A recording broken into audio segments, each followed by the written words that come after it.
So by the way, ito pala yung isi-ship natin sa Tago mo. 5 na babae tapos 1 na lalaki. Ayan. Ito ay para kay si Rene Ikina ito. So mga ano ito, mga Sampi native chicken, mga 2 months old. So yan, isi-ship natin to.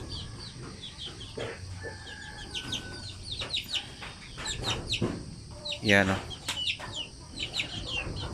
Isang box lang muna yung i-ship natin. Sa katapusan baka makumpleto ko na po yung mga order kay si Rene Ikina.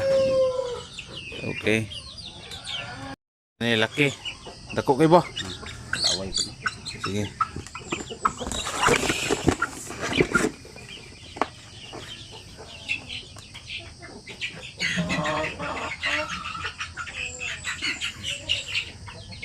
Babae. Le, pakita sa ang rawong boy. Sa babuya. Bae.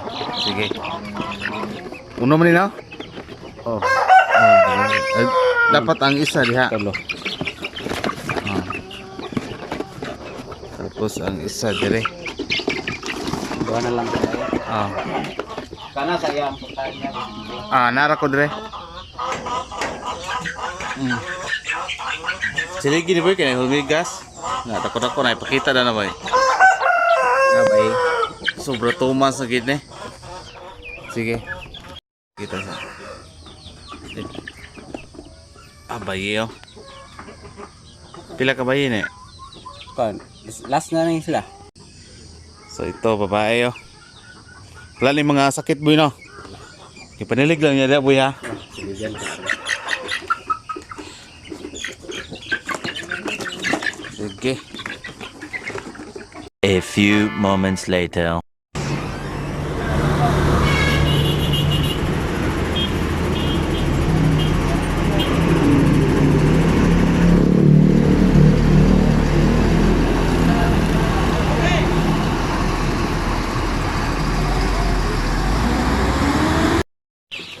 So yun, kanina ay tapos na tayong nag-ship ng mga sampin na mga 2 months old kay si Rene Ikina.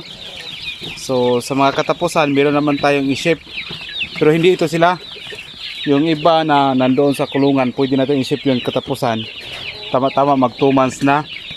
So ito mga sisiw ito ay galing po ito sa incubator. At so far okay naman sila. Yan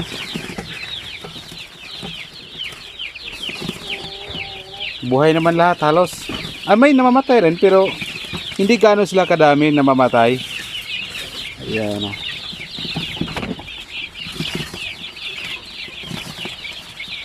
pero makita mo naman sa ating mga binubrood na mga sisiw na healthy sila. Okay.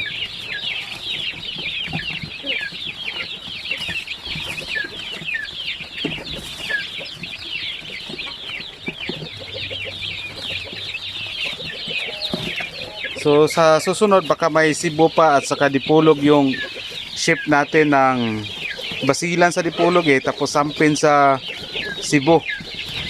So mag-ship tayo. So ang daming bumibili pa sa ating mga ating mga manok, RTL, RTB, may mga fertile eggs pa. So yan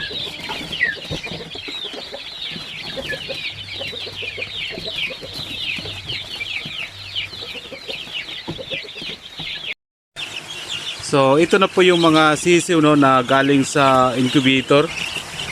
Yan mga galing sa incubator po yan. Maliliksi po lahat. Yan dami nila. So ang bilis lang magparami kung meron kang incubator.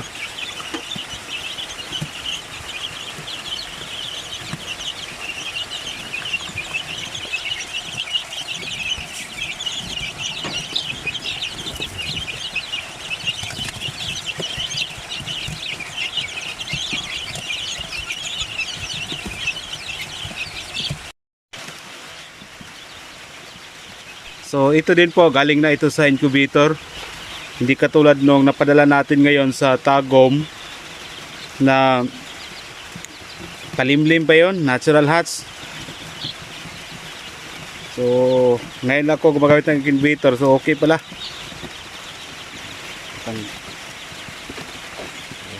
So, ano? Di ba nga ito sense?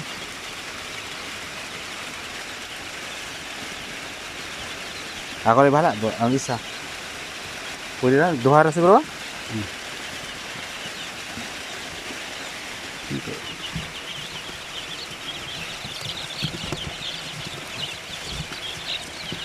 Okay. Yan. Marami ito dito. Nasa mga 30 lahat dito na mga sisiw.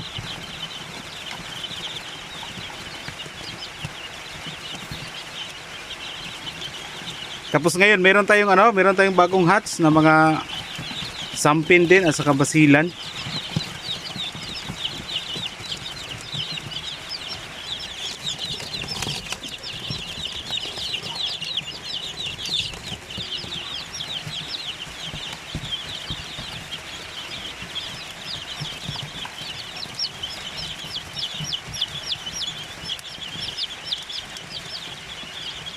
Yung isa may diferensya yung isa pero yan o. Nakaka-survive pa rin.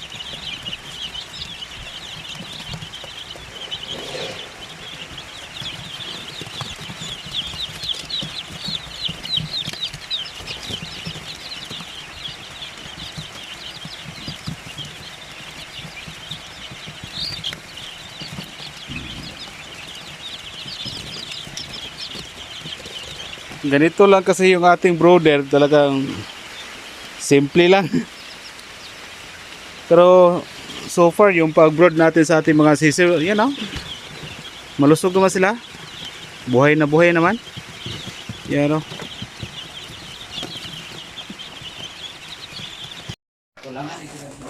Tapos yung parents na napadala po natin ito yun o.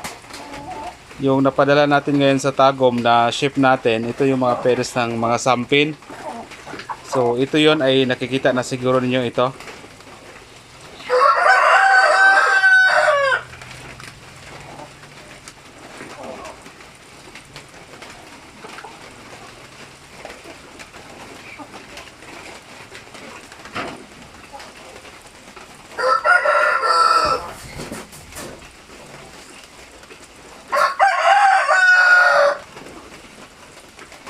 Yan o, makintab ang mga balahibo nila.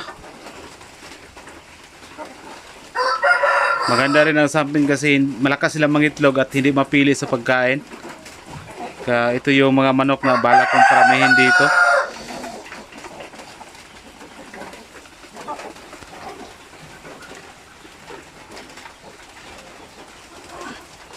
So sunod-sunod na yung ating una fertile eggs, mga shamuasel na mga sisew, basilan, bukas mga RTL basilan na naman para kay Sir Lemuel Gamboa sa Davao City. So dami pang iba na nakapinding na mga order. Sana mabigyan natin sila.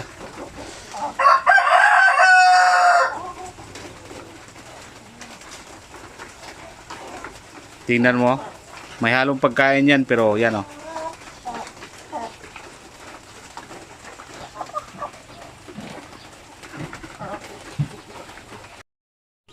So yan ang ating incubator, napaka useful nito.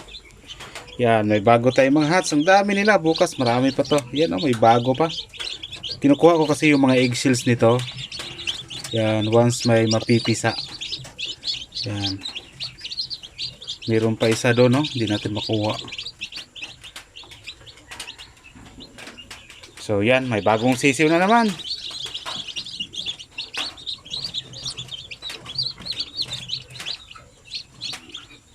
Ayan. Okay.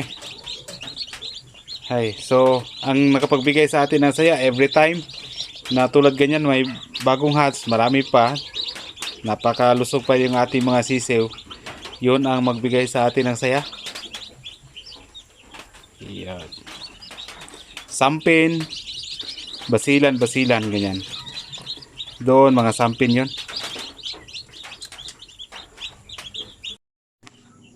At ito naman yung nakolekta natin na itlog sa sampin. ngayong araw, tapos dito basilan. So kakabinta lang natin ng fertile eggs ngayon. Mga 2 days to go siguro pwede na tayo mag-incubate ng mga itlog ng ating sampin, basilan, saka yung mga shamu asil. Okay, so yan o, sobrang importante na may incubator ka talaga.